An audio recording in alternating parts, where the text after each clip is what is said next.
Adam's calling. Sa unsa ba gitawag si Adam?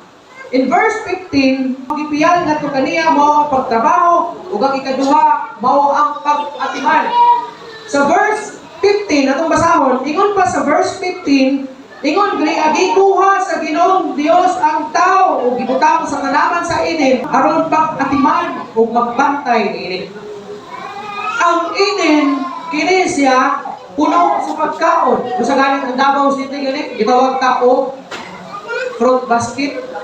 Tama ba? Ano man, abundansya ka og pagkaon. Gitawag ta og durian capital. Diba? Dali sa Davao City o gawas ana, kita po ang pinakadaghan siguro og fruit diri sa Davao.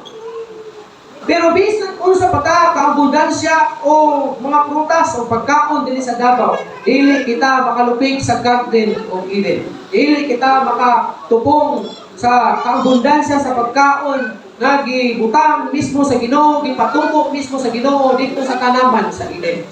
So gitawag sa Ginoo si Adan o gibutang dito sa tanaman sa Eden. Aron unsa? Aron sa pagtrabaho. Dili pagtrabaho aron pinasama sa pagtanom aron maka-harvest, kundi kinahanglan siyang muliho aron siya makakaon. Lain po ang baka, lain baka po'y muihaw. Nya ang baka po'y bungit sa iyaha. Dili yun. Apil sa trabaho ang pag-ihaw siguro pagpamupo sa mga prutas. Pagpamupo sa durian kung naaman dito sa tanaman.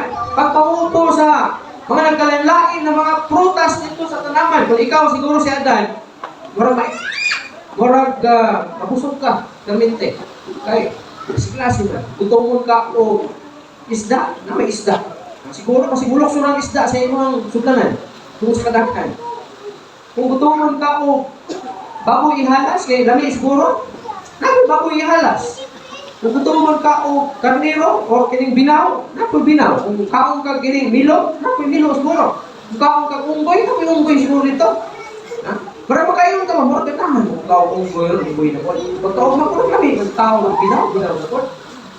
Nanakalami ang kinabuhi ni Adan dito Kung niya, gusto siya mukhaw ng durian, makakaon sa durian. Kung gusto siya mukhaw mangga, dunay na ng mangga, kitaan rabot patag. Kining season. Sa ting bunga sa durian, wala ka makakaon. Makakaon ka durian, pero hindi siguro. Kaya nagpapayabas, kaya may di na seasonal ng bayabas. Saging, di ako seasonal. Pero gusto ko mukhaw ng sunis, rambutan, kining durian, kining mangustin, seasonal nila ang pagpamunga. Pero sa tanaman sa Eden, tanan nga prutas, kung di kamunga ang durian, lansunes o mangustin, doon ako mo inangka. Pero seasonal, tunay saging, tunay, siguro ito kining mga grits, tunay mga ubas, o tawag ka na. Mga naghana ang prutas, wala nga. Ingon ang Ginoo, gitawag siya sa pagtrabaho. Magtrabaho siya dito sa tanaman sa Eden. Ang iyang trabaho dito pag-cultivate. Pag-cultivate, siguro kung nag-garnero dito, apil na nga i-cultivate, waag, balihibo.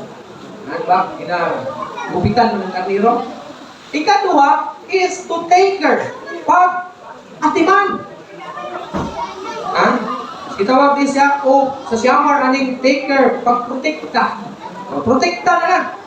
Ang iyang trabaho mo magbantay, magpanalipod dito ang dapita o apil sa iyang panalipdan mo ang iyang asawa. Ano man? Laagan mo ito si Iba God. Kung naabot ito sa punungan sa kahoy ng gidilis magpakaon sa ila. Ang asa kung natagaw ni si Adan siguro.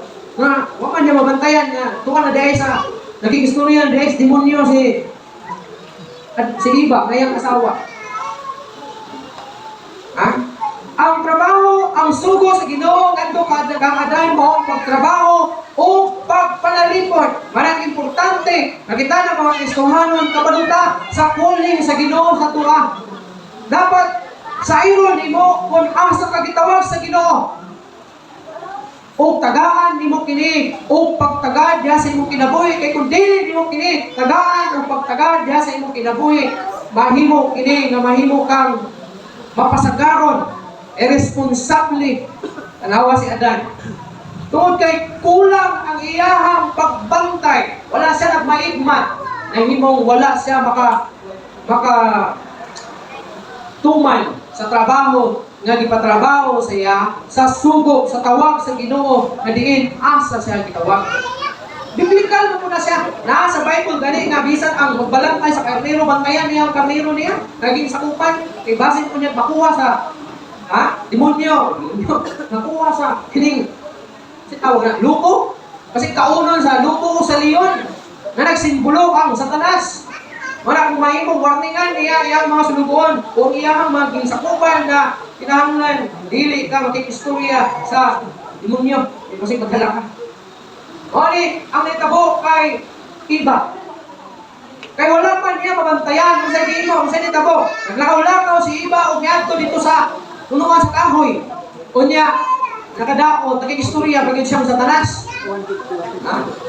Hinungdan nga, ikaon sa prutas o ikaon po sila dan, kaya nakita man niya, natuwa na yung asawa dito, ano doon siya, o tagay sa pitaon na po siya. O silang doon, nakasala, batok sa gina.